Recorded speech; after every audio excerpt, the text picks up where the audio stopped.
Chers frères et sœurs, chers amis, chers membres de la grande famille de Dieu, bonjour.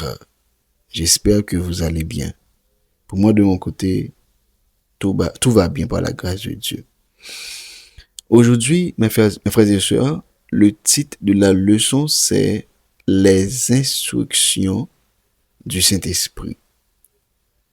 Eh bien, prions le Seigneur. Seigneur éternel notre Dieu, merci pour ton amour, merci pour ta grâce. Nous te remercions pour ce précieux moment d'étude et de communion avec toi. En commençant cette leçon sur les instructions du Saint-Esprit, nous te demandons d'ouvrir nos cœurs et nos esprits à ta parole. Que ton Saint-Esprit nous éclaire. Que ton Saint-Esprit nous enseigne et nous aide à comprendre ce que tu veux nous communiquer aujourd'hui. Donne-nous un cœur humble, attentif et prêt à obéir à ta voix. Avec nous, au nom de Jésus, qui vit, qui règne au siècle des siècles. Amen. Le titre de la leçon, c'est les instructions du Saint-Esprit. Un homme conduisait de nuit sur une route inconnue. Son système GPS lui indiquait clairement tourner à droite dans 200 mètres. Persuadé de connaître un meilleur chemin, cet homme ignora l'instruction et continua tout droit. Eh bien, mes frères et sœurs, chers amis, quelques kilomètres plus loin, il se retrouva devant une route fermée. C'est que de là, il dut faire demi-tour pendant ainsi un temps précieux. C'est que c'est de la même façon dans notre vie spirituelle. Nous agissons parfois de la même manière. Le Saint-Esprit nous parle, nous avertit, nous conseille et nous dirige. Mais nous choisissons parfois d'ignorer sa voix parce que nos désirs semblent plus raisonnables. Pourtant, mes frères et sœurs, chaque instruction du Saint-Esprit vise notre bien et notre croissance spirituelle. Selon notre texte de base, Jean 16, verset 13, ça nous dit que quand il sera venu, l'Esprit de vérité, il vous conduira dans toute la vérité. Le Saint-Esprit n'est pas seulement une présence réconfortante, mais le Saint-Esprit est aussi notre guide divin.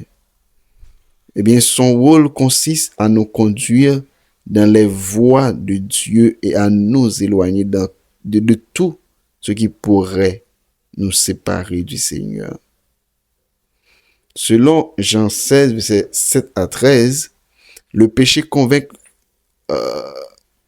Saint-Esprit convainc le péché. Le Saint-Esprit révèle la vérité. Il dirige les croyants.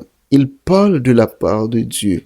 Il montre le chemin à suivre. Le Saint-Esprit. C'est que le Saint-Esprit, mes frères et sœurs, agit comme un conseiller. Et ceci, c'est pas n'importe quel conseiller, un conseiller fidèle qui voit ce que nous ne voyons pas et comprend ce que nous ne comprenons pas. Mais la question que nous devons poser, comment Dieu donne-t-il ses instructions? Eh bien, premier bagage, c'est à travers sa parole. La Bible est le premier moyen par lequel le Saint-Esprit nous parle. Ta parole est une lampe à mes pieds et une lumière sur mon sentier. Aucune instruction du Saint-Esprit ne contredira jamais les Écritures. C'est une chose à savoir. Ok? C'est une chose à savoir. Deuxième bagaille, c'est à travers par la conviction intérieure. Parfois, nous ressentons une profonde paix lorsque nous suivons une direction ou une malaise, lorsque nous nous éloignons de la volonté de Dieu. Cette conviction est souvent la voix douce du Saint-Esprit qui attire notre attention. Troisième chose, c'est à travers les circonstances. Dieu peut ouvrir certaines portes et enfermer d'autres. Et l'apôtre Paul voulut se rendre dans certaines régions, le Saint-Esprit l'en empêcha afin de conduire ailleurs. Le Saint-Esprit parle à l'esprit et grave la vérité dans le cœur. Le Saint-Esprit met le péché en évidence et produit la repentance. Et c'est l'une des raisons que Madame Ellen White nous dit que le Saint-Esprit parle à l'esprit et grave la vérité dans le cœur. Il met le péché en évidence et produit la repentance. C'est que, mes frères et sœurs, lorsque le Saint-Esprit nous reprend, ce n'est jamais pour nous condamner, mais pour nous rapprocher davantage de Jésus.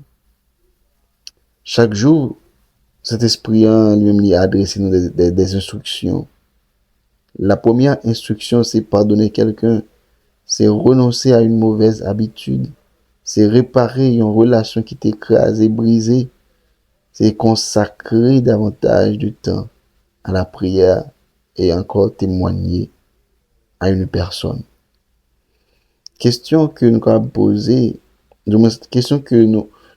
question n'est pas seulement est-ce que le Saint-Esprit parle, mais la véritable question est, suis-je prêt à écouter et à obéir? C'est que les plus grandes bénédictions de Dieu se trouvent souvent à l'autre côté de l'obéissance.